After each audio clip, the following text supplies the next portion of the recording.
As we remain seated, I invite us to this Gayatri mantra, famous with the Hindu religion. Of course, it does not begin with the Trinitarian formula, but being who we are, shall we begin recognizing the presence of God in our midst. In the name of the Father, and of the Son, and of the Holy Spirit.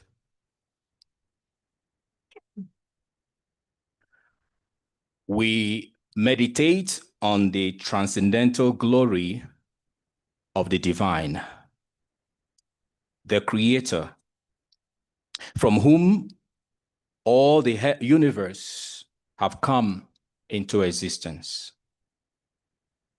May that same divine light illumine our minds even as we come to this moment and make us veritable instruments of that transforming glory in a world that evermore seeks the face of that same light.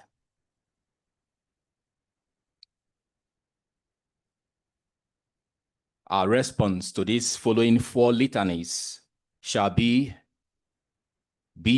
unto all. Response: auspiciousness,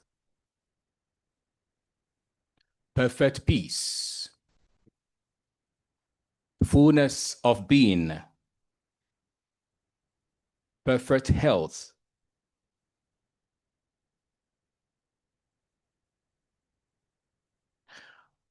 may each and every creature on earth see the good in everyone. May all be set free, even from themselves, as they look to the light that illumines all things. In the name of the Father, and of the Son, and of the Holy Spirit.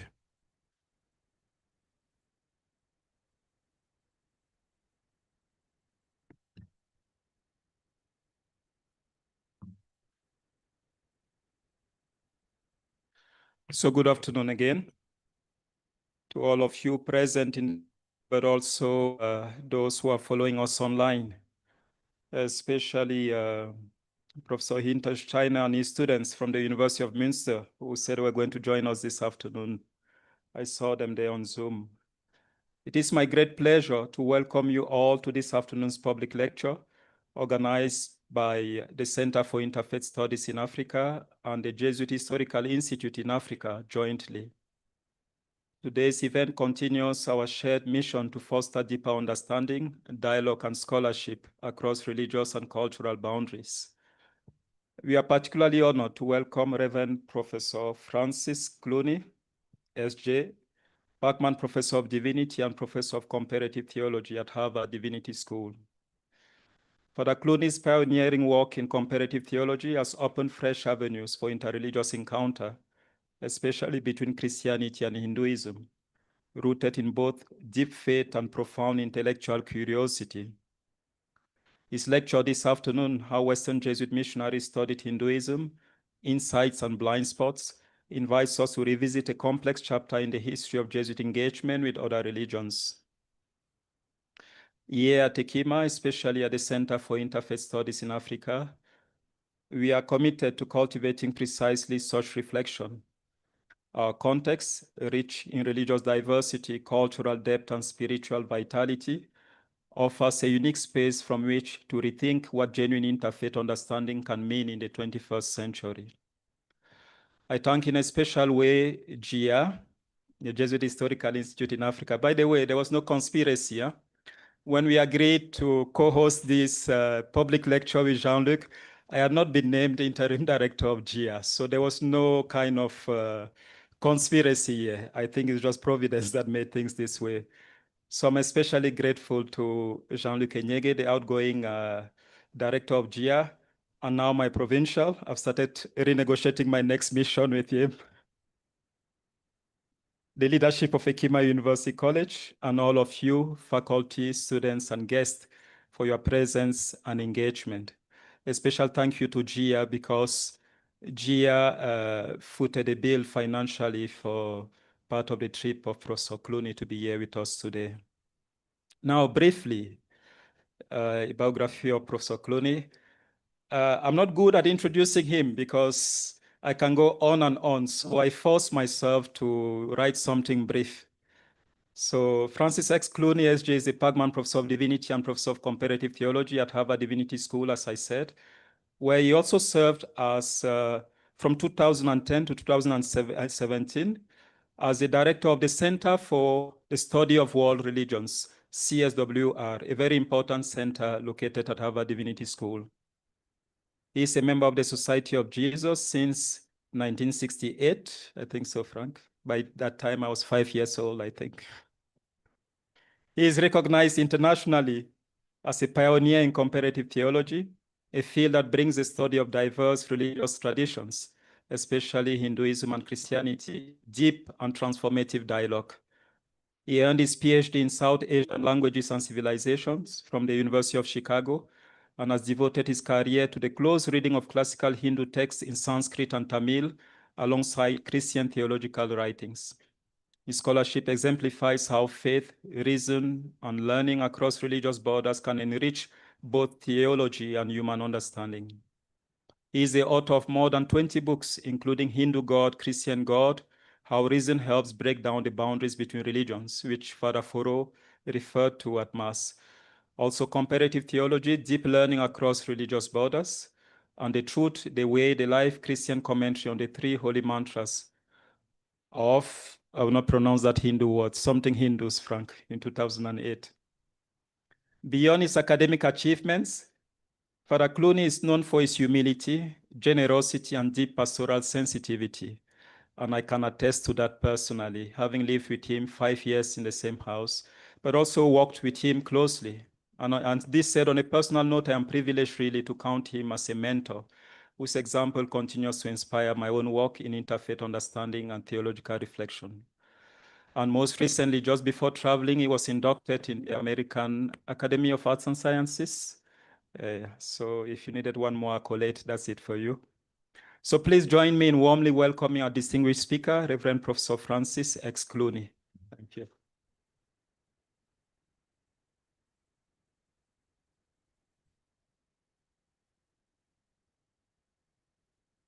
Thank you, Norbert, for that introduction. Delighted to be here. Thank you, Jean-Luc, for your part of inviting me to be here. So happy to be with you today. It's wonderful to come to the Historical Institute and the Center for Interfaith Studies, which really do, in a certain sense, belong together, that there's a way in which the work that each does are distinct and yet in some way belong to one another as well is very important. So I'm glad that we have co-sponsorship of our event today. Thanks to Father Chaplain for having the Gayatri mantra at the beginning. It's very appropriate. Who would have guessed 100 years ago that Jesuits in Nairobi would be having the Gayatri mantra as part of their celebration? So that's wonderful. Thank you. So there are many things that could be talked about. And one of the things that people might be interested in is comparative studies, why I study Hinduism and so forth.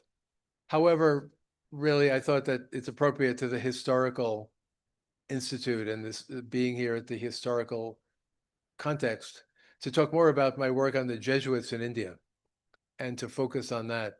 If anyone wants to talk about my work on Hinduism, I'd be happy to meet at some other time and talk about that.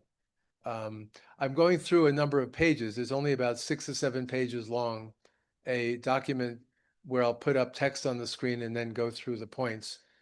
If anyone would like the document, the PDF file, I can give it to Norbert, who then can give it to anyone who asks for it. So you don't have to write everything down. So how Western Jesuit missionaries studied Hinduism, insights, and blind spots is really a large topic. It is not really my place to criticize and say they could have done better the way we do. But nonetheless, I think we have to be honest about the past. The past is always ambiguous. The past is ambivalent. And we need to look at it, both the bright spots and the dark spots in our history, whether it's the history of civilization, the history of the Catholic Church, the Jesuit order, our teaching missions and so forth. All of these things have the good and the bad mixed together. And if somebody says it's all good, they probably don't know the history. Likewise, if they say it's all bad, they don't know the history either. I mentioned there at the top, I'll be going to Goa a month from now. I'll be in Goa at the Xavier Center for Historical Research, the Indian equivalent to this institute here. And therefore, they're very concerned about gaining a sense of the Jesuits in India, the history of the Jesuits in India. So these archives and institutes are really very important in our day and time. An obvious point to make at the start would be, what is knowledge of history for? There's certainly a temptation to live in the present moment only, and to be aware only of the present moment, as if basically the past is past, let's forget it and move on. But I think it's really important for us, as everyone always says, if we don't know the past, we may simply repeat it, but also to remember where we are coming from. And it's amazingly easy to begin to forget, to lose the documents, to lose the files, to not be able to read the languages of original text and so on. So these institutes are very important, but knowing how we got to be where we are, this school of theology with its history, being here in Nairobi, what is it for? How did it come about? Who were the founders of it? The same with Abidjan, the same with Vidyajyoti in Delhi, with the Theologate in Pune, and other such places. All of these have histories, as do the ones in Boston, Berkeley, Toronto, and other places. So to know the history is important. And also, I think for many of us, to de-romanticize the past. And what I mean by this is that we can fairly casually, when we speak, at Jesuit events in particular, if we think of Jesuits, talk about the great Matteo Ricci in China, or the great Robert de Nobili in India, or this great figure or that great figure, often without actually reading them or studying them at all. We know that they were great for some reason. We call them great, but what they actually learned and what they did, what was good and what was missing, sometimes we simply don't know. And I think it's important that we realize that figures who lived 300 or 400 years ago are not in the same situation we are today. They knew things that we don't know. We know things they didn't know. And therefore, to go back and look at history without a romantic eye, to live 300, 400 years ago was no easier than living now. The problems were real. The problems today are real. And therefore, to look at history as a kind of mirror, to see ourselves in the history, and to be sympathetic with these figures who went before us, while also being critical of them. The value of Jesuit history is important for those of us who are Jesuit or here. I think most of us today are here at a Jesuit institution, as we chart our future in the post-Vatican II era of global Catholicism. I'll talk a little bit more about this on Friday at the Nostra Aetate conference, but about the history of the Council and the history and the way it was received in India, in Africa, in the Americas, in East Asia, and so on, to be aware that things are changing very quickly, and that the last 60 years since Vatican II is opening a whole new age for the Church. And I'll talk about that more on Friday. But I think to be aware of that, and in some ways you can say, as I'll say at the very end, we could say that the age of missionaries is over.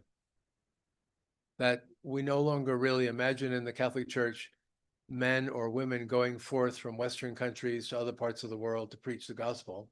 That can happen. But nonetheless, the churches are local now. There's a local churches in North America, local churches in Africa, West and East, in different parts of India. And therefore, we're really beyond the missionary age. And simply to say we're missionaries today probably doesn't serve us very well at all.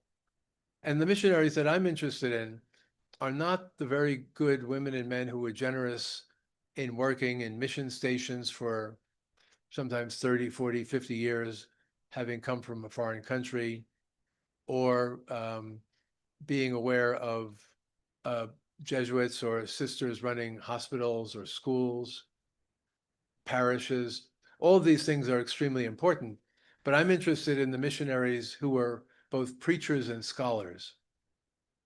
and the double duty that was done by maybe a few missionaries, probably 1% at most at any given time, who were the great scholars who learned the languages on an academic level, who learned the Chinese, who learned Sanskrit, learned Tamil, learned African languages, learned Native American languages in the West, in Americas, and so on.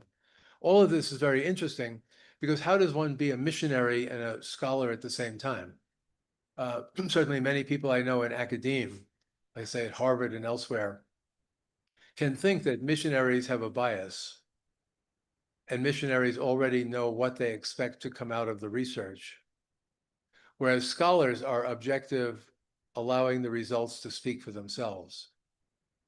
And I think it's a true issue that if you're too much a missionary in a narrow sense, you may not be able to be a scholar and learn something new.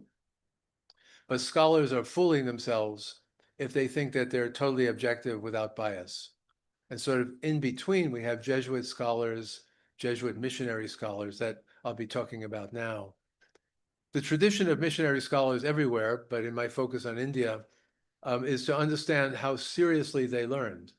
I mean, it's amazing to me still how Jesuits went to India in the 16th century, right after the time of Francis Xavier, went to India, began learning local languages like Marathi and Konkani in Goa, languages in Kerala like Malayalam, Tamil in Tamil Nadu, Telugu in Andhra Pradesh, and so on, Hindi, Bengali in the north, when there were no books and no dictionaries to enable them to do this. They had to like start by speaking, and they had to find people willing to teach them the grammar, explain the meaning of words and so on.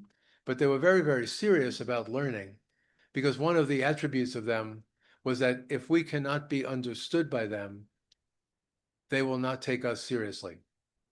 So understanding, being understood is part of the process of spreading the gospel. There has to be a mutual communication in which languages are learned. And if missionaries show up in India, then they should learn the Indian languages.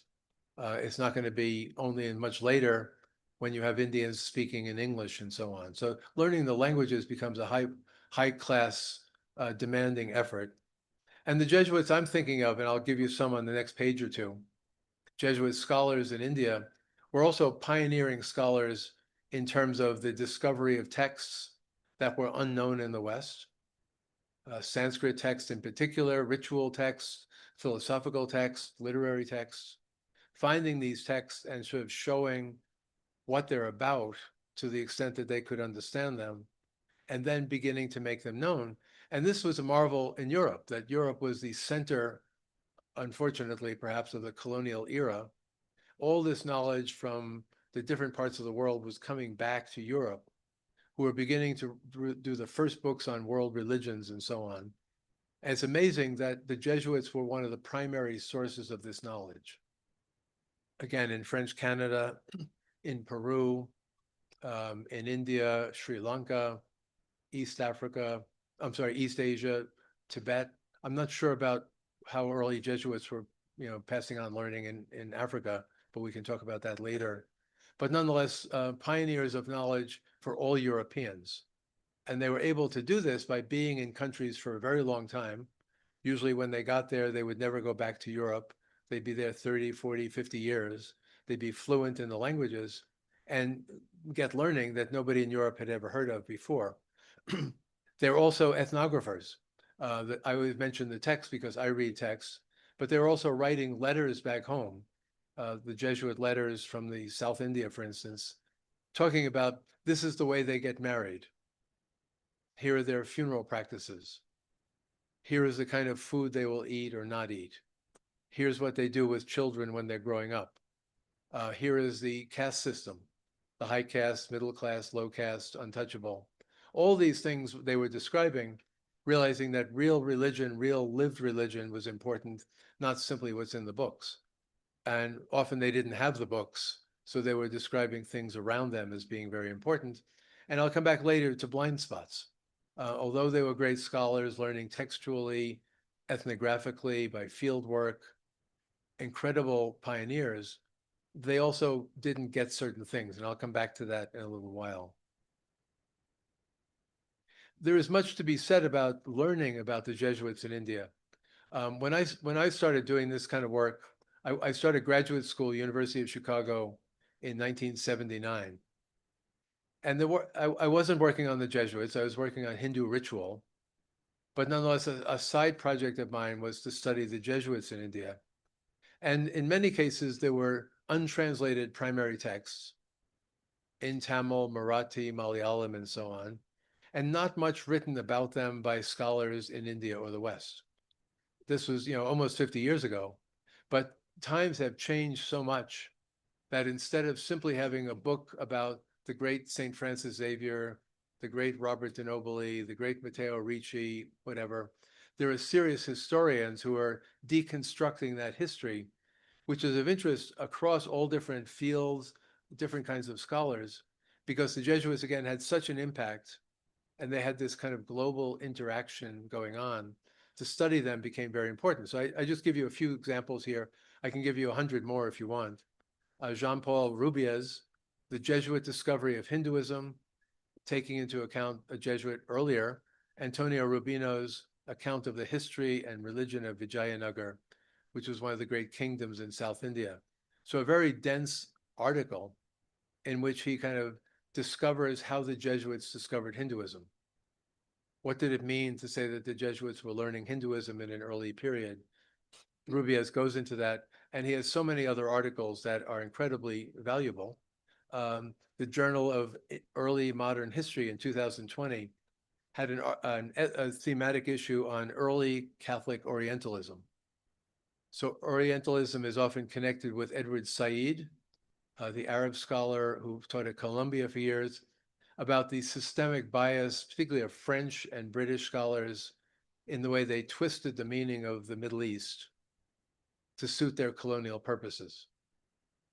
And that they were great scholars, but they were also doing the work of the empire. In this volume, Journal of Early Modern History, the three scholars, Rubiez, Inez Zupanov, and Trent Pomplin, these three scholars begin to say, well, what about the Catholic form of Orientalism? How are the Catholics, the Portuguese, the Italians, the French, and so on, who went to India, how are they interpreting Hinduism, religions of India, to suit the colonial project of the Portuguese, the French, the Italians, and so on? What were they doing? Incredibly good work being done.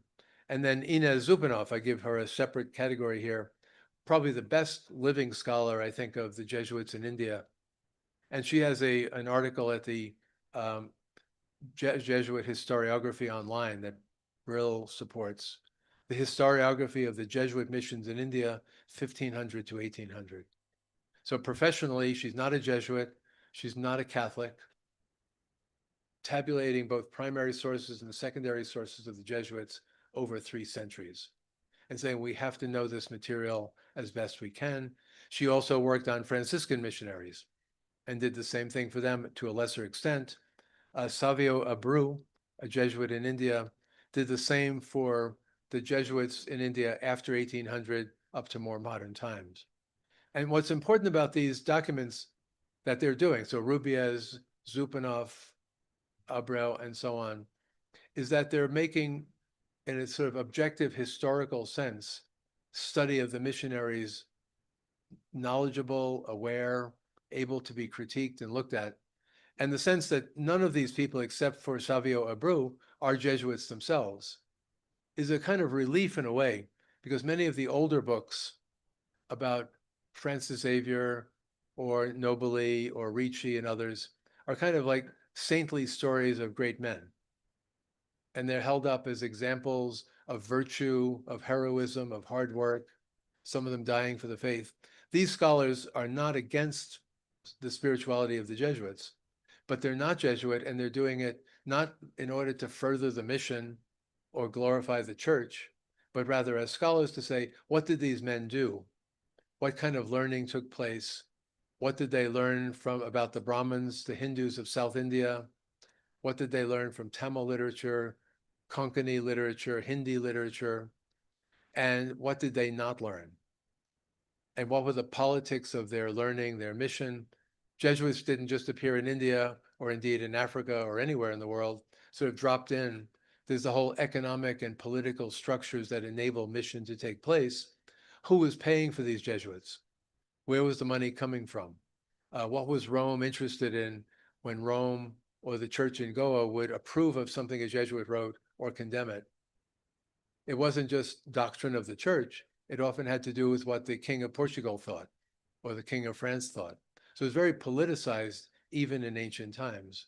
Sorry, in the times in which these documents were being produced. And these scholars, I think, which are fit to any archive, any archival institute of history, are really good for us to study, everybody in this room, more or less, in order to be able to make sense of where we are coming from. Because we should have our open eyes about the current moment, about where we are in 2025, realizing that the world is not perfect, the country is not perfect, the city is not perfect, international Catholic relations are not perfect, to be aware that this was going on hundreds of years ago as well. So where are the politics of it all? These scholars like these, and again, I could give you more, do this. And then I added here things you probably know very well already. In the same historiography series, Festo Makenda did the Jesuit historiography in Africa, a very valuable documentary work of the primary and secondary sources and so on. And my former dean at Harvard Divinity School, David Hempton, who's a historian originally of the British Isles, but now has become interested in global Christianity. About 3 years ago, he gave what are called the Gifford Lectures, probably the most prestigious lecture series in the English-speaking world there is. And he gave the Gifford Lectures in Scotland. And he took up as his theme what became the title of his book, Christianity at the Crossroads, the Global Church from the Print Revolution to the Digital Age. So basically looking at from colonialism up until the 21st century, how Christians have communicated with one another, networks of learning, ways of transmission of knowledge, power, money, and so forth. And he has in chapter 2, religious networks in the Reformation era. So the beginning, the Reformation, 1517 began with Martin Luther, around the same time that the European expansion began. And scholars today will say the Reformation and colonialism were connected with one another. And the Catholic effort to defeat the Reformation and control things was part of the same movement. So Hempton has a chapter about religious networks in the Reformation era, and one of the groups he highlights are the Jesuits, saying, isn't it remarkable that, let's say, from 1550 to 1650, some of the primary communicators and transmission of knowledge about the wider world were Jesuit missionaries. How did they manage to do it? How did they gather the knowledge? How was it communicated back to Rome? How did Rome gather knowledge from different parts of the world and synthesize it and put it out? And again, all the Europeans or scholars are waiting for this knowledge. How, when Ignatius Loyola did not intend a missionary order, certainly not an order studying Hinduism and Buddhism and Islam, how did it suddenly happen? Hempton, as a Protestant scholar, finds it very fascinating, and he looks into it. So there's a lot going on, I think, and the more we're aware of this history, and not simply kind of inside church history that we tell to each other, the better off we are.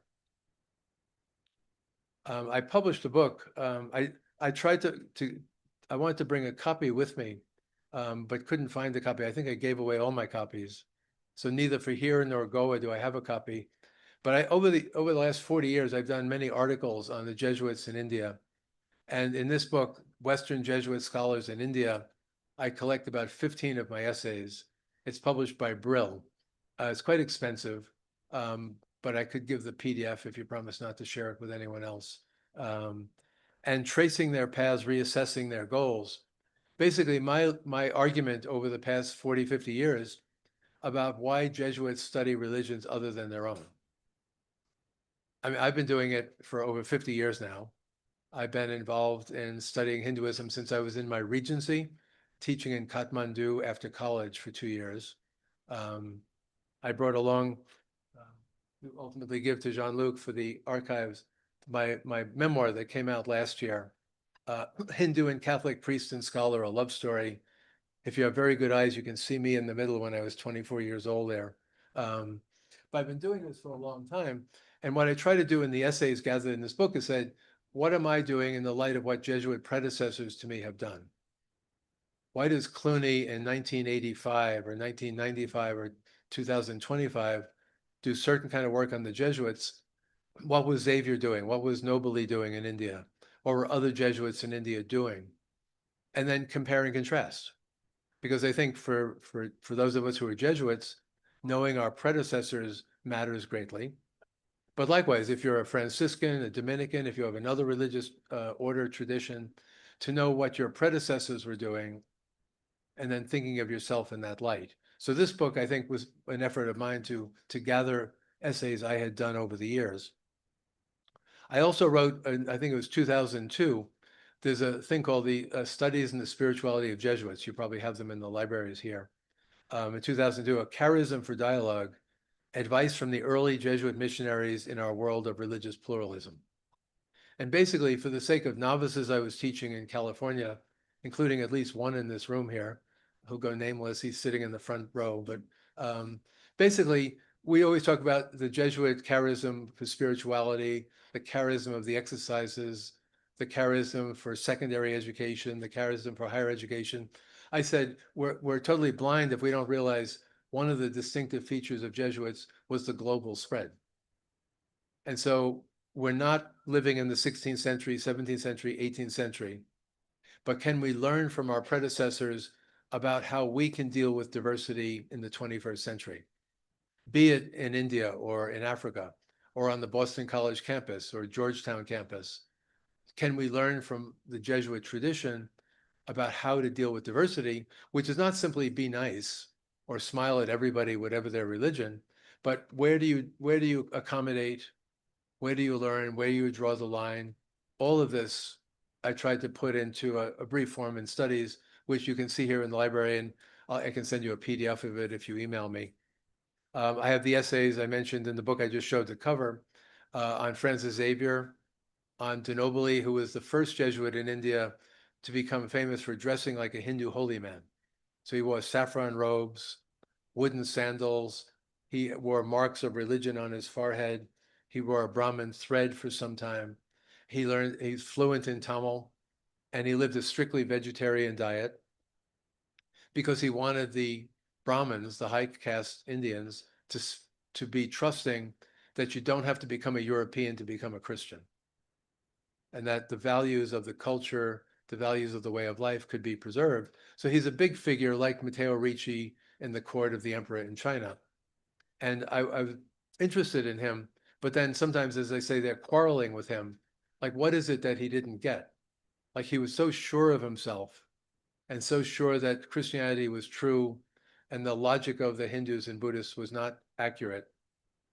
He seemed to have very little self-doubt. And I was sort of arguing, how could you not have self-doubt? Maybe they weren't allowed to write it down because Rome didn't like self-doubt in those days, having no self-doubt itself. Maybe no self-doubt, but it was like saying, I want to be like Robert de Nobili, and then I don't want to be like Robert de Nobili.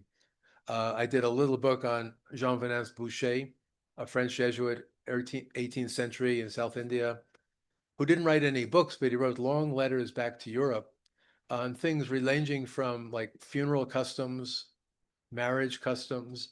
He did an early map of India somehow. I don't know how he did it.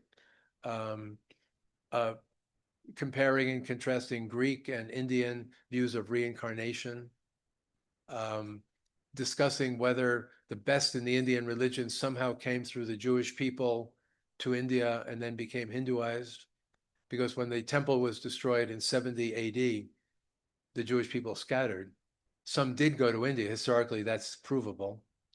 But did they bring the basics of Hinduism with them? He tries to sort that out in a way that you couldn't really do in the mid 18th century.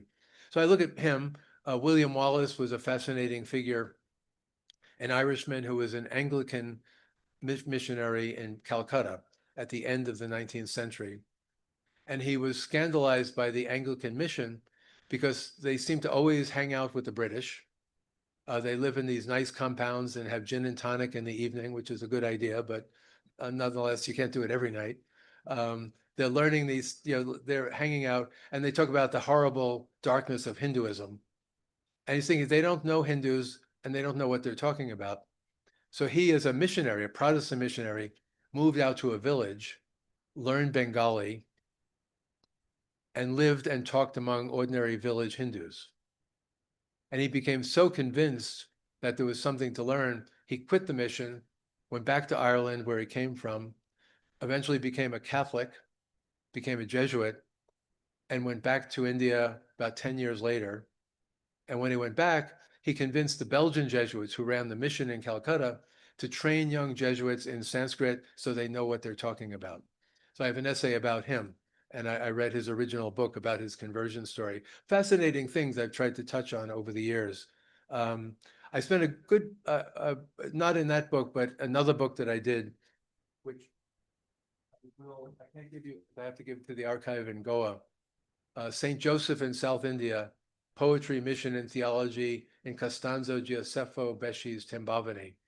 Probably you've never heard of Tembavani, most of you at least, but nonetheless, looking into this fascinating figure. So Besci was an Italian Jesuit, like Nobili. He was the best of the learners of Tamil language. He wrote grammars of ordinary Tamil, high Tamil. He wrote dictionaries. He wrote treatises about the faith in Tamil. He translated Tamil texts into Latin. Incredible scholar, while also being a priest in a mission station, setting up a church. And the cover of the book, this is a picture of the statue of the Virgin Mary in a sari, dressed in an Indian fashion, that he had made in the Philippines and brought to India for his church. So again, 1700, trying to imagine an Indian Mary was one of his achievements. So a fascinating man. And I became interested in his big work, which is called Tembavani. Tembavani, sorry, I'm finding it here. Yeah, the unfading garland. And it's often, you see St. Joseph carrying like a lily of some sort. It never fades. And then St. Joseph himself is like this unfading man of virtue in God's presence. And then later people said Tembavani itself, the epic, is an unfading garland. So he writes 1,300 verses in pure high Tamil, telling of all things the life of St. Joseph. And he tells most of the Bible stories, the stories of the birth of Jesus, up to Jesus at 12 years old in the temple. He doesn't get into the public ministry of Jesus because Joseph dies.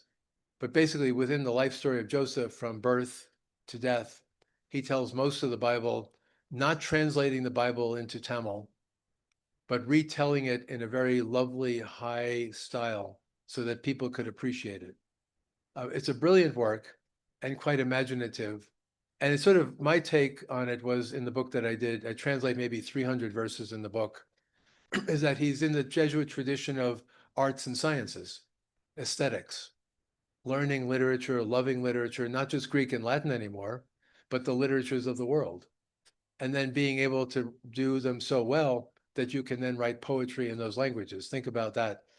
I know Sanskrit and Tamil, but I can't write poetry in those languages. Maybe some of you do poetry in multiple languages, which is a great gift. But the sense of the scholar, what made this Jesuit do this? Why did William Wallace leave the Protestant mission, go back to Ireland, become a Jesuit, and then persuade the Belgian Jesuits to train men in Sanskrit? Why did Besci write this epic? Our curiosity is not to say, just clap and say he's a great man and then never look at it, but try to understand what these men were doing and why they were doing it, and does it fit our time and place? The same year, unrelated to mine, Margarita Trinto, who's a younger scholar, University of Chicago, wrote a book called Writing Tamil Catholicism, Literature, Persuasion, and Devotion in the 18th Century, which is all about Besci and Tembavani. And she didn't see my book before mine came out. I didn't see hers, and they both came out in 2022. And hers is entirely a historical perspective. A wonderful book, literary, historical, critical. And mine sort of tries to bring, what is he doing as a Jesuit? And I think these are two complementary views. So I could go on with this. I think I'll skip over this next page because I'd like to leave time for questions. I've done other things that I can talk to you about if you want, and if you want the PDF, I can send them to you. But quickly then to the insights and blind spots, and then we'll be done. Open it up for questions and discussion. How long do we go?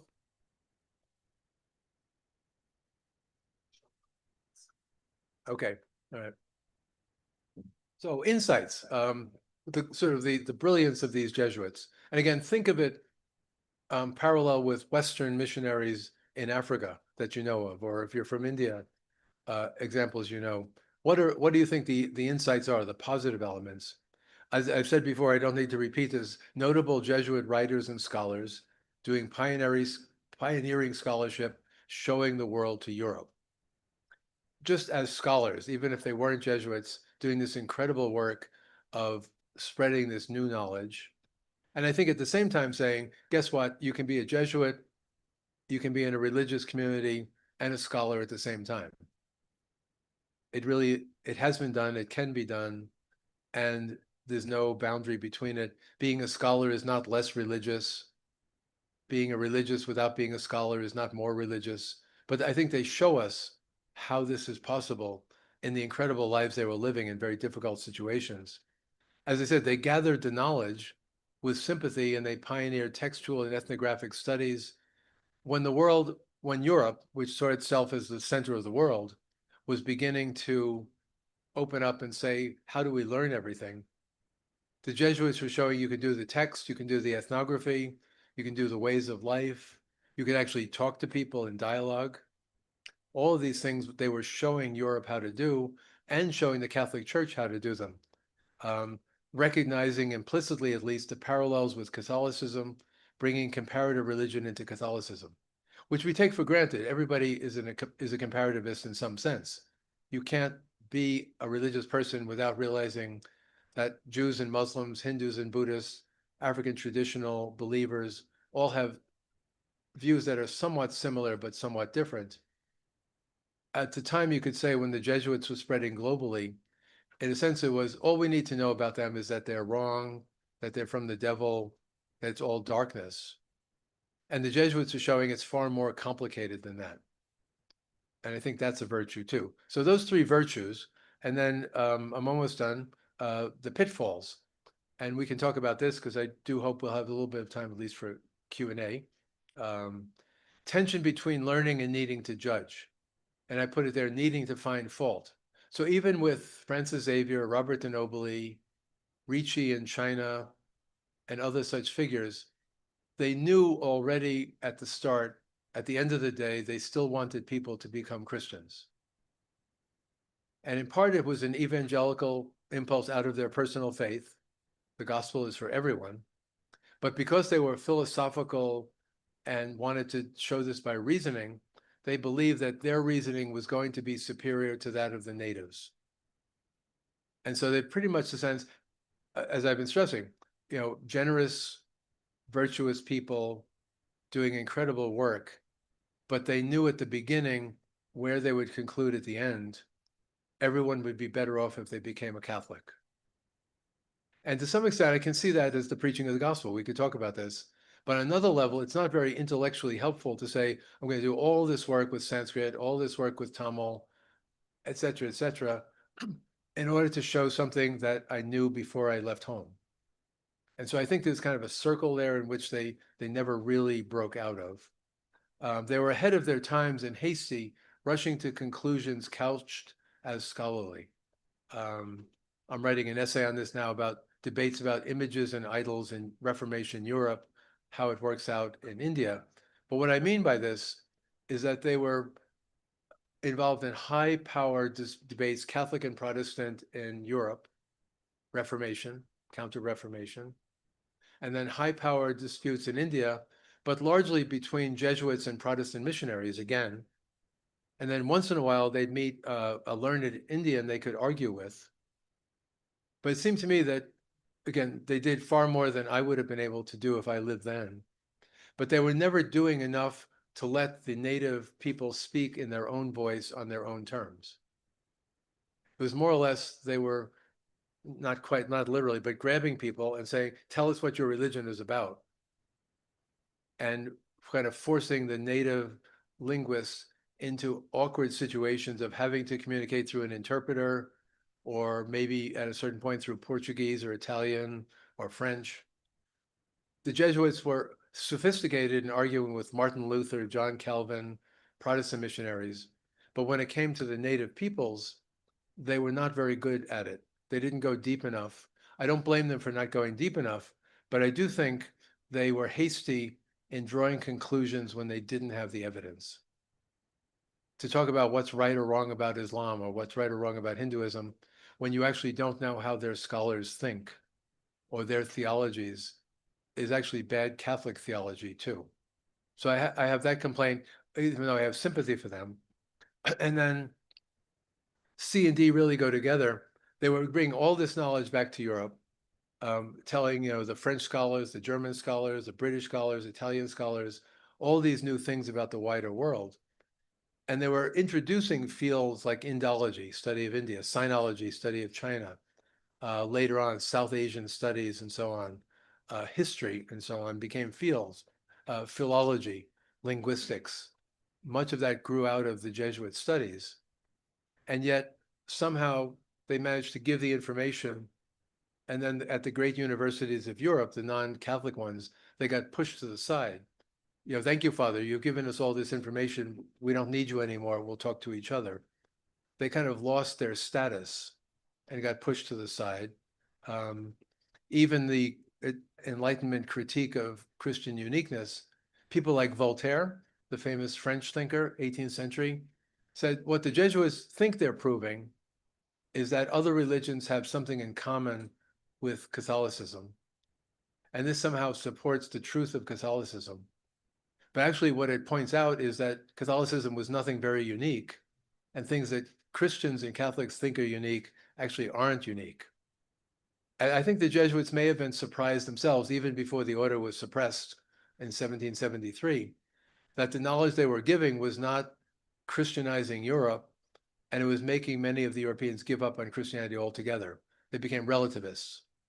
And so there's a certain sense there that the work they were doing was lacking in various ways, not to say they should have done what we would try to do today, but even on their own terms, they were losing control of the debate. And they were giving information that others used against their very purposes. So I think I'll stop with that, except to say at the end, the value of the center and the institute here in terms of getting into the study of history. I just gave you really one example out of my own work. The importance of knowing the good and the bad in our own past. And you might say a center and institute is about critical sympathy. Realizing these are our ancestors, these are the ones who made it possible for us to be here today, but we have to be critical, like secular scholars will be, and say, but they missed this, they missed this, they missed this, they missed this. And I think that's using our full intelligence in dealing with these Jesuit and other predecessors of ourselves. So thank you for listening. I hope we have time for questions and so on. Thank you all.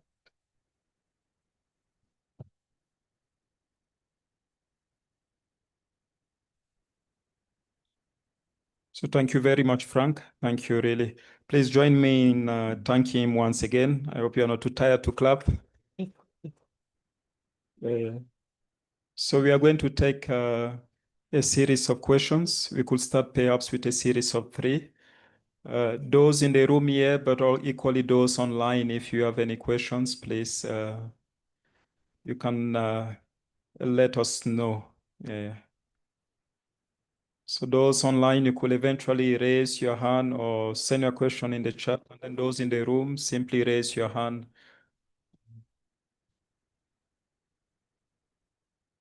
Do you have a microphone we could pass around eventually?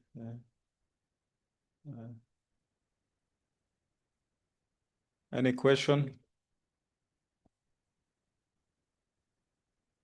Yes.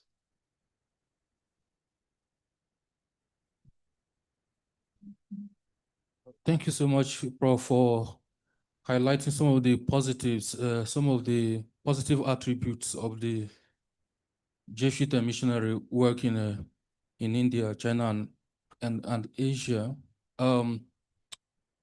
Well, there's something I've always been very curious about. when I think of Jesuit, it isn't a missionary, it isn't a legacy.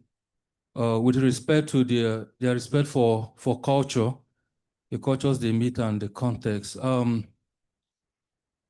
always wondered, and maybe you could help me, what is it that the early Jesuits had that enabled them to take part, to take a path that others were not following, given that during this period, the papal encyclical, the doctrine of discovery, which I know you know very well,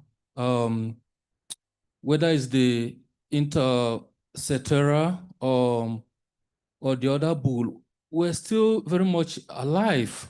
And many didn't see any problem with that, with those bulls. And many missionaries were conducting their affairs following the doctrine of discovery, with, of course, with the help of the monarchs, the kings in Europe. So my question is, have you been able to find out exactly what is it? Even not even in our constitution, actually. I'm a Jesuit, so I'll try also to see if I can find something like this in our constitution.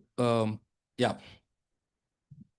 Thank you. I think that's a very interesting question, because, as you say, doctrine of discovery, which I take to mean the way the Pope had divided the world into two parts, the Portuguese part and the Spanish part, and basically you take it all, preach the gospel, but you can basically, take the resources and so on like that.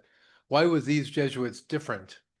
And I think we could say it's hard to give it one reason, but two reasons would be, I think, the sense that they were, even though they were outside of Europe, like Jesuits in Europe, they were teachers. And the Jesuits who set up the famous colleges and high schools in Europe realized that if you just stand up there and talk all the time, your students will not learn from you. So you actually have to talk to your students. You have to understand their questions and go back and forth. It may have been some of the same, that again, we have to be able to show that we as preachers are good teachers. And therefore that it requires listening, exchange back and forth.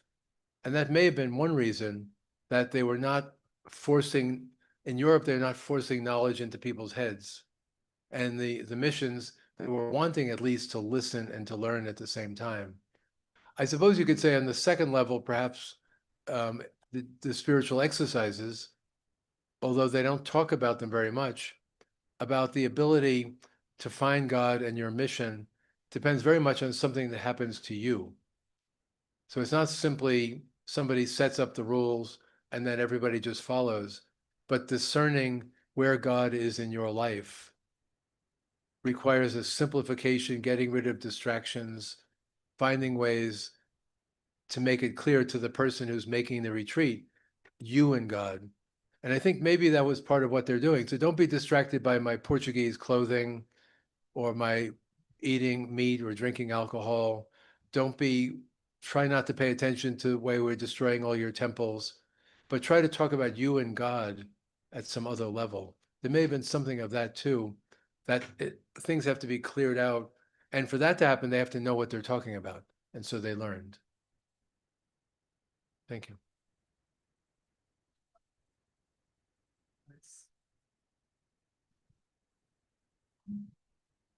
One of the things that strikes me when I look at the history of the Jesuits in India, and particularly the way in which the Jesuits got involved with dialogue with Hindu culture, Hindu faith, and everything else like that, my sense is that the dialogue was very much from a certain stance.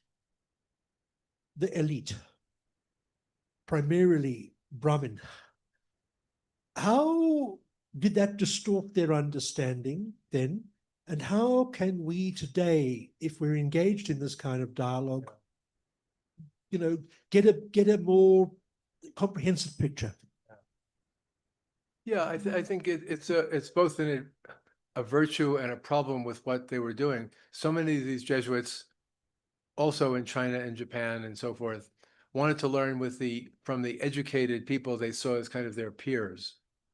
So the upper class with education and so on. I think partly it was what they might say, well, we're doing it in Europe, why can't we do it in Asia? So when Jesuits like Peter Canisius or Robert Bellarmine and others were arguing with Protestants, they weren't usually arguing with peasants or uneducated people. They're dealing with, educated leaders who went to some of the same schools they went to. And therefore they're having this kind of high level dialogue, often in Latin, which other people couldn't actually read. And I think that was happening then in India with the Brahmins, going to the educated class who knew how to read, knew how to write, could explain to some extent, although they were impatient, what their religions were about. So, but I think our understanding of what we need to know historically has changed since then. Because people have, like, I remember James Hennessy, the American church historian, years ago, he told me, too many of the books written about the Catholic Church in America are basically about what bishops said and did.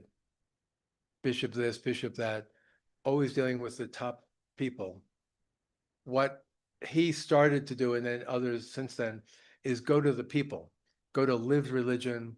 Don't just be talking to the professors, but to people who go to church on Sunday.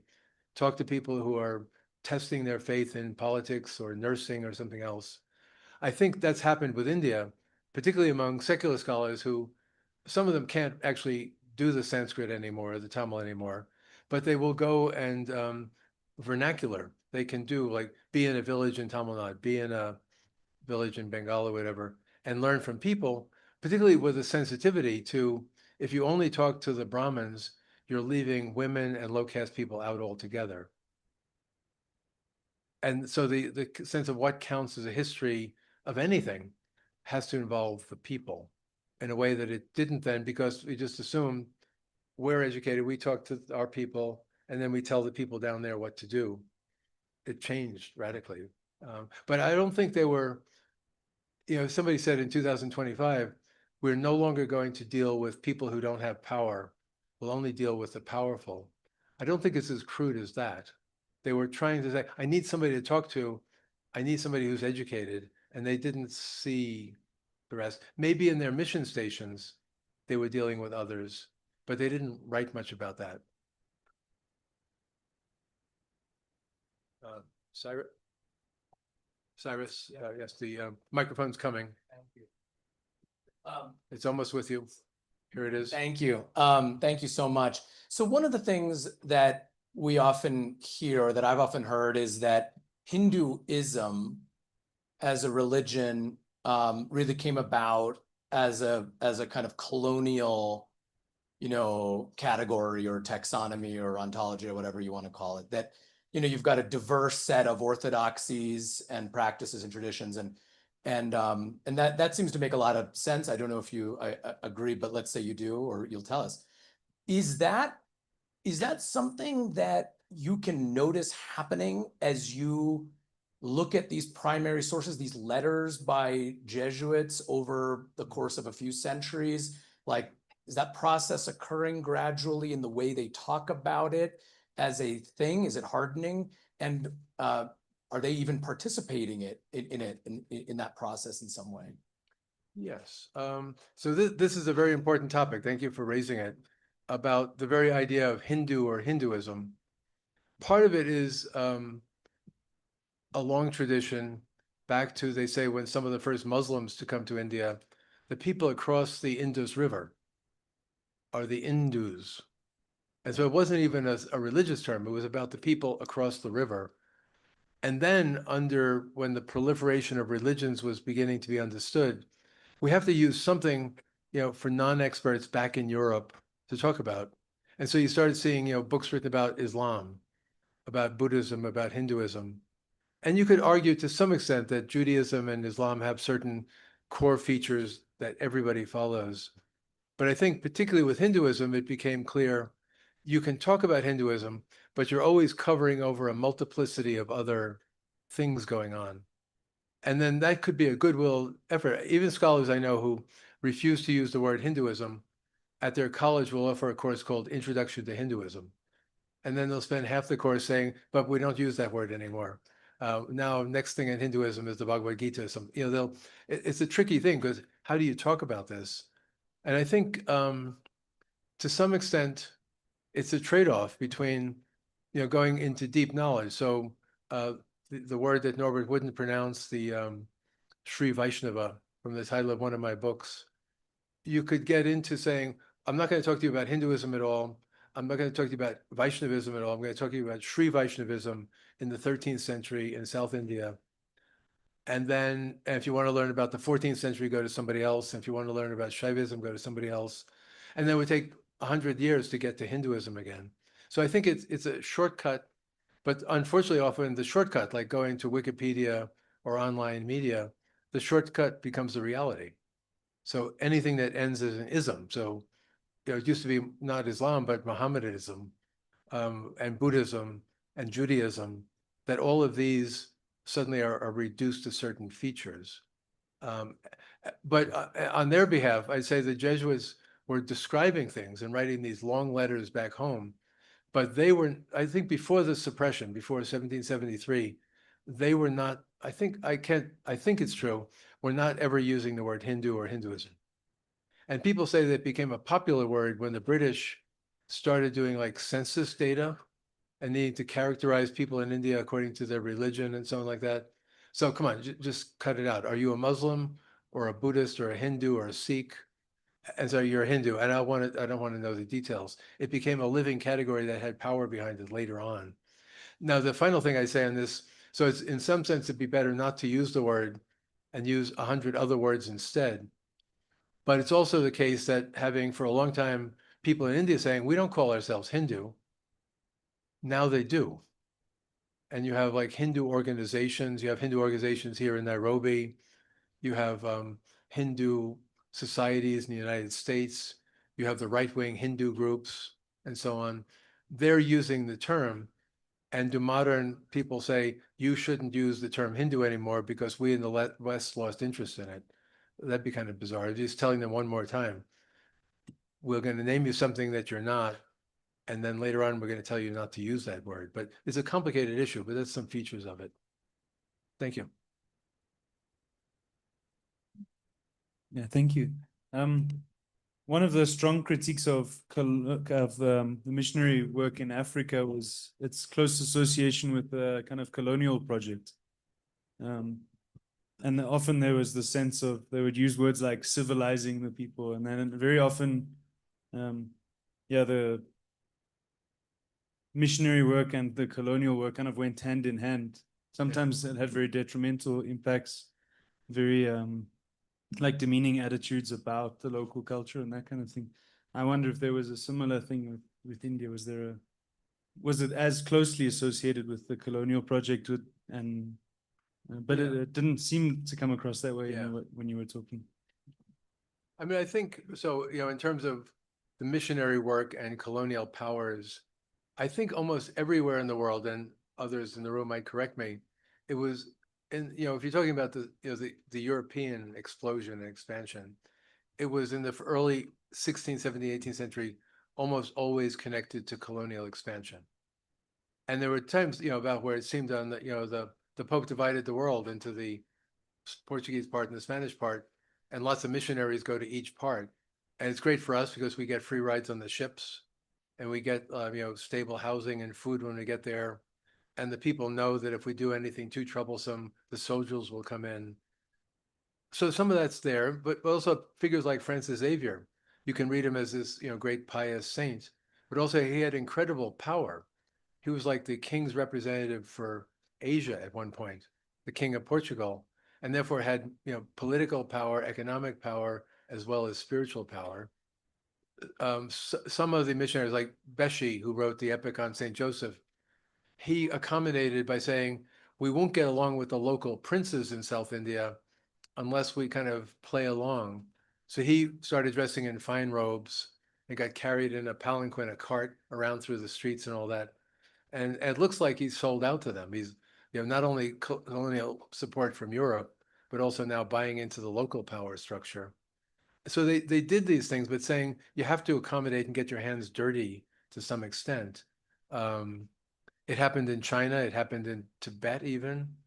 I think it was Jose Acosta, one of the first great theorists of mission in Peru around 1600.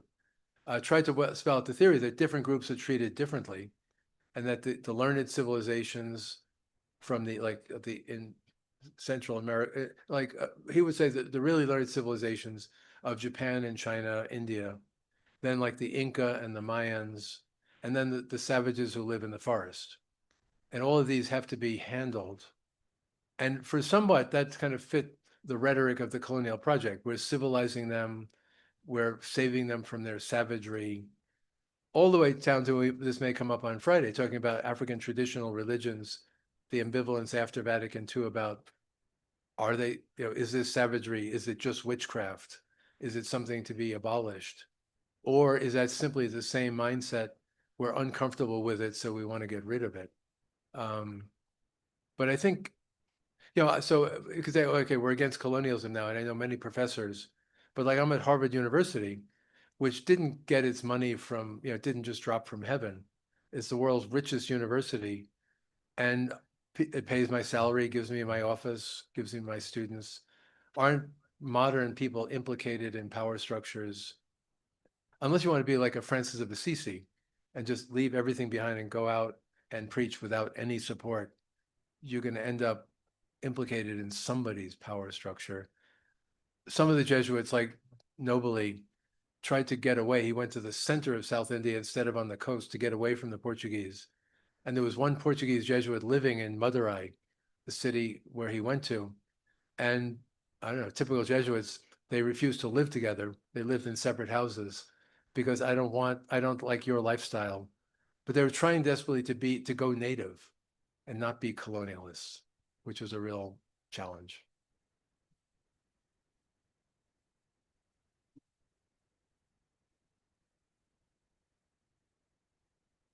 People on the screen can ask questions too if they somehow communicate. Thank you. What was the contribution of the natives in India to the scholarship of the Jesuits? I mean, how did they help you in your scholarship? Yeah. I think, so I think traditionally, one of the things that, again, modern scholars have pointed out, Robert de Nobile didn't just get up one day and he knew Tamil and could write books in Tamil. Constantine Beshi, glorious poetry and high Tamil. They had, you could, pejoratively call them native informants. But they were helped by some we don't know their names and others we do know their names, of people who consented to help the Jesuits. Here's how the grammar works. You can write it down. Here's what these words mean. Here's how to speak proper Tamil. And so I think one of the efforts of modern scholarship, and I should have mentioned this along the way, is giving voice and face to the natives in these exchanges.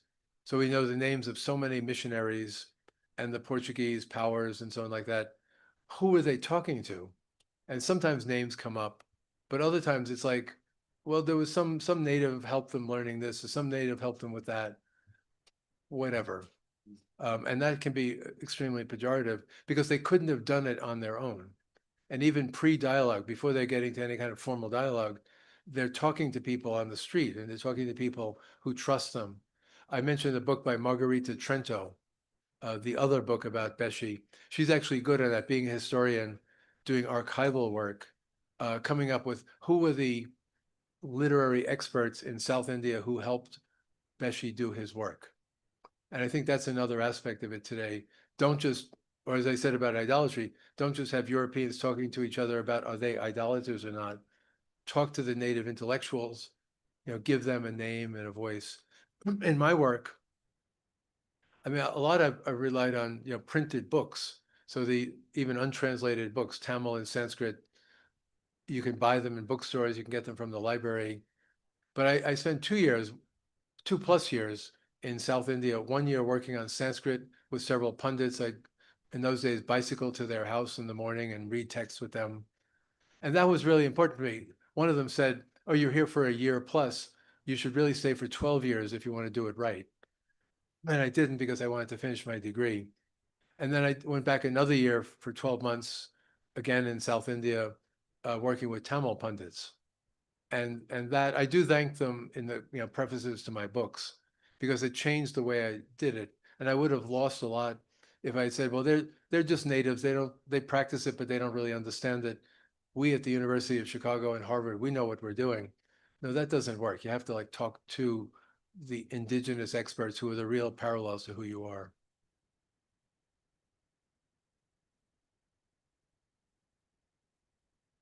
You, Father. Oh, yeah. Just wanted to know how can we go about with dialogue in a situation like India, because in one hand there are radical Hindus and Hindutva movement which is seeing Christians and minorities suspiciously, and then we as Christians have kind of superiority complex among us. How can we balance that in a dialogue in a society like India? Yeah. I mean, on the latter part first, I think different groups, including Catholics, can have a superiority complex. They sort of bought into one form of the missionary discourse. We left the darkness behind. We left the ways of the devil behind. We've become wise and learned people by becoming Christians. Some of that, there would be Hindus who say the same thing about the Muslims and the Christians, and Muslims who say the same thing. That perhaps is part of human nature. But I've run into many times in India, and I'm sure I'll be there a few weeks from now for a few weeks. Again, it's easy, for somebody to come in on a plane and 2 weeks later fly out and I'm here, let's have a dialogue of some sort. If you're there, the political tensions are real. And there are many, I'd say that, the vast majority of Hindus and Muslims in India are actually open to talking because they realize that's better than violence.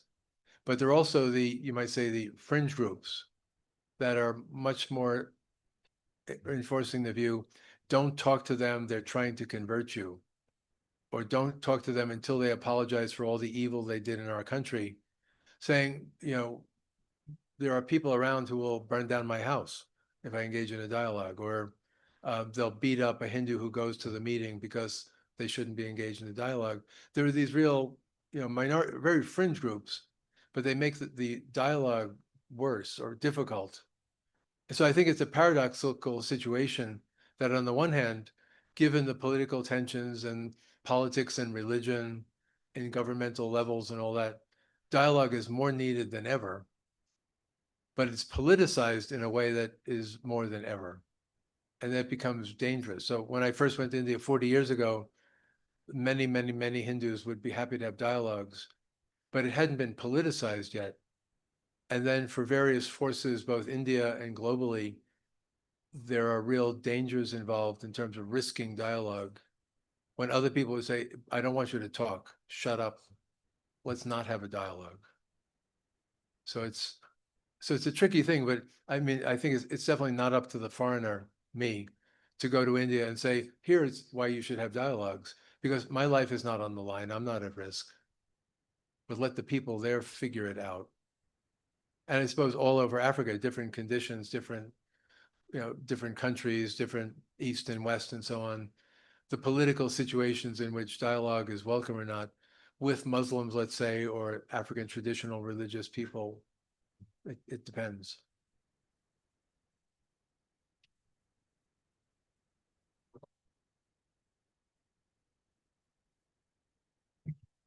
So thank you very much, Frank, and thank you to all of you. I don't think there are any questions online.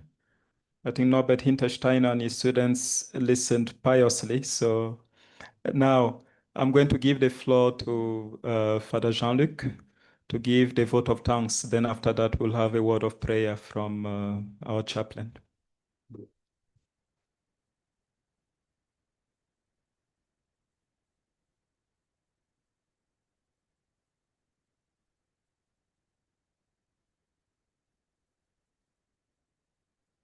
Good afternoon. So Father Norbert started saying that there is no conspiracy. And he was right as far as he and myself are concerned. We didn't plot that he can kick me out of the Historical Institute and take my place. But there was a conspiracy. And that conspiracy has a name. And that name is Lafarge. Lafarge. So John Lafarge was He's a Harvard graduate who was a Jesuit and really worked very strongly for civil rights in the 1930s, 1940s. Basically, when you read his speeches, he is a kind of Martin Luther King avant la lettre. And there is a community named after him in Cambridge, almost in the middle of Harvard campus. And in that community, we live together. So Father Norbert, Frank, and myself. And other great Jesuits, two of them were doing psychology. One was expert in French literature, but doing prison ministry. The superior was a former university president and historian himself. We had Frank, myself, and Norbert. Why am I sharing that part of our lives? It is because of what we call Jesuit socials and Jesuit breakfasts or suppers, where all these people can meet and they are just sharing all kind of topics and issues, and you come out of that lunch or that supper or social. In fact, we want it to be longer because every single one of them was a learning experience, which means that Frank and many others have actually been our formators. And as we are your own formators, to some of you, it means that you have your grandfather formator among you. So can you clap him the way he deserves? So, and we thank you, Frank, for all of that, and we acknowledge Lafarge community here. Frank is a very humble man, as you can see. He's a pioneer, as Norbert said, which means that in fact you cannot write a paper on comparative religion without quoting him. If you do, it means that you have failed that paper. And here he is with us. You can see that he's not only a learned man, there is something about him that looks spiritual, that is deeply virtuous, which was the very definition of a Jesuit intellectual, that he is both learned and virtuous. And that example is not something that he is just showing us here. It is very much part of his life, of his very being. Living with Frank is always inspiring because of his mind, powerful, but also because he's really a very humble, jovial, with a very great sense of humor. So we can also clap him again because he's an example for us. You see that he was talking, and when we listened to the QA session, to an audience that is concerned with coloniality or post-coloniality, to be exact. And Frank knows that, yet he's inviting us to pay attention even to this colonial period and be honest with our past, to have a honest and balanced sense of history, so that we can move from these macro histories that we learn from some history book that all missions were a form of colonialism or that all mission was holy. But instead we need, he says, to de-romanticize history so that we can have not only a better sense of history, but a better sense of who we are, why we are where we are today. And I think that that lesson has been well learned by Father Egan, who will take over my class on modern history next next semester. Because one of the challenges in that history class, some of you may know, is actually to go back to microhistory, that history that has been told that the missionaries were all colonists, that you go back and you re-examine that history on a very local level, even from your village, and really ask yourself, how was my village evangelized? And if you go there and you realize that 3 missionaries came and colonized your grandparents and impose onto them Christianity, then you come back to me. It doesn't mean that you are romanticizing it, but instead that you are actually being more appreciative of what these people do. Another dimension of his talk was just to show the list of scholars who are doing Jesuit history, and many of them are not Jesuits. In fact, we had those he appreciated the most were actually women, and some of them were non-Jesuit. Even at times, some of them are non-Catholic or Christian at all. It is a very vast field of research today because studying the Society of Jesus is a kind of special studies, especially because, as he said, these people were scholars, they were preachers, but they also codified ways of communicating in a very rapidly changing world of the 16th, 17th, and 18th century, basically shaping the Jesuit as a pioneer global organization. So at a time when global institutions are in crisis, studying the Society of Jesus is actually something that is appealing because it has proved its resilience across centuries, and that Jesuit studies are not just open to Jesuit, they are open to all, lay, religious, non-religious, even non-believers. So, and all these people become like a mirror to Jesuit scholarship, looking at what the Jesuits are doing sympathetically, but also critically. Not so that we can abandon doing research, but that as we discover our blind spot and shortcoming, we can actually go deeper and reclaim our own identity and sense of mission today. But at the end of the day, Frank was talking about his own scholarship, the last 50 years of his life. And I think it is something to really appreciate. And in fact, he told us that the last 50 years of his life have been driven not by 10 questions or 20 questions, even if he has published 20 books, but one single question. And the question is, why Jesuits study religions other than their own? Why Jesuits study religion other than their own? Which means that as he's doing that job, has been doing it for the last 50 years, he is very aware that he is standing on the shoulder and in continuity with these ancestors, Jesuit missionaries like the Nobili, Ricci, who went to India and China and made great things for the church, society, and humanity.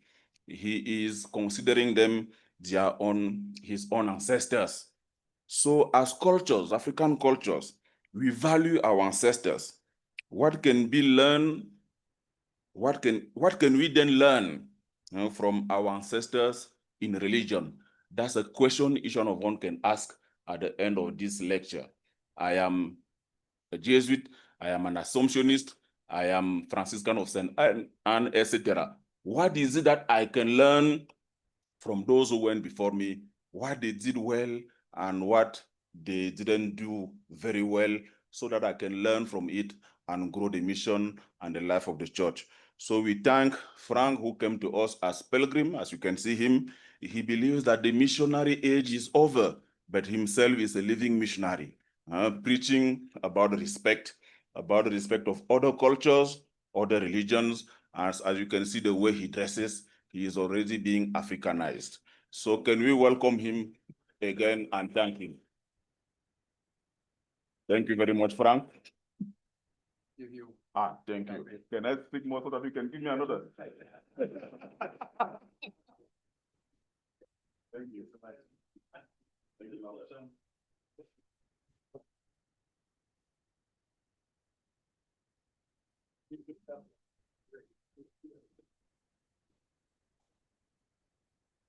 So then he requested to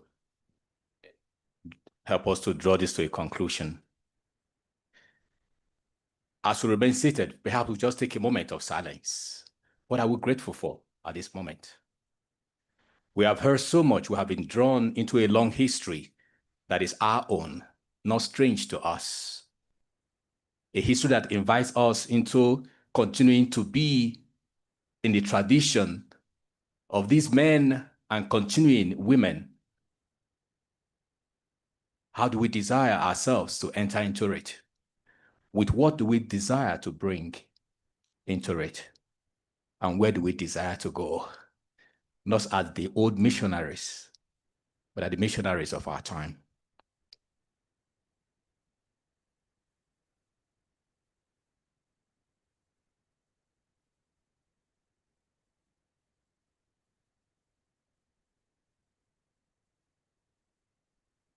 May all that we have heard today, may all that we study here and all that we research on continue to enable us to provide positive alternatives for our world through Christ our Lord.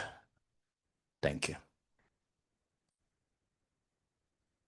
So thank you very much to each and every one of you, not so, for making the time to be here this afternoon and for the patience. I want to greet in a special way two very discreet gentlemen who are seated at the back there. Your Father Felix Firi, who is the director of IRDIS, the Institute for Islamic Studies at Tangaza University. Please, if you could give him a hand here. And you have his colleague, Father Serge Moussa Traoré, who is also there. Welcome, fathers. Welcome. Father Serge Moussa Traoré, if you are there on Friday for the conference on Nostra Aetate, you will listen to a paper by him. He will be one of those presenting. Frank is going to be the keynote speaker at the conference, but we are going to have 3 different panels. A panel on African traditional religions, a panel on Islam, and then another panel that will be taking the conversation further in terms of looking at the role of women in interreligious dialogue, but something also on hospitality. So I warmly invite you to be with us on Friday again. And now, if you tell me if I'm getting your name wrong, but is this Fatumata? Is it? Okay, then I'm happy I got the name right. Yeah, you're most welcome. And I hope to see you on Friday again for the whole day's conference. So thank you very much. Thank you. Welcome to Ekima. So thank you very much, and I wish you a pleasant evening, and I hope to see all of you on Friday. And thank you to Professor Hintersteiner and his students online from Germany. Thank you. Yeah, yeah.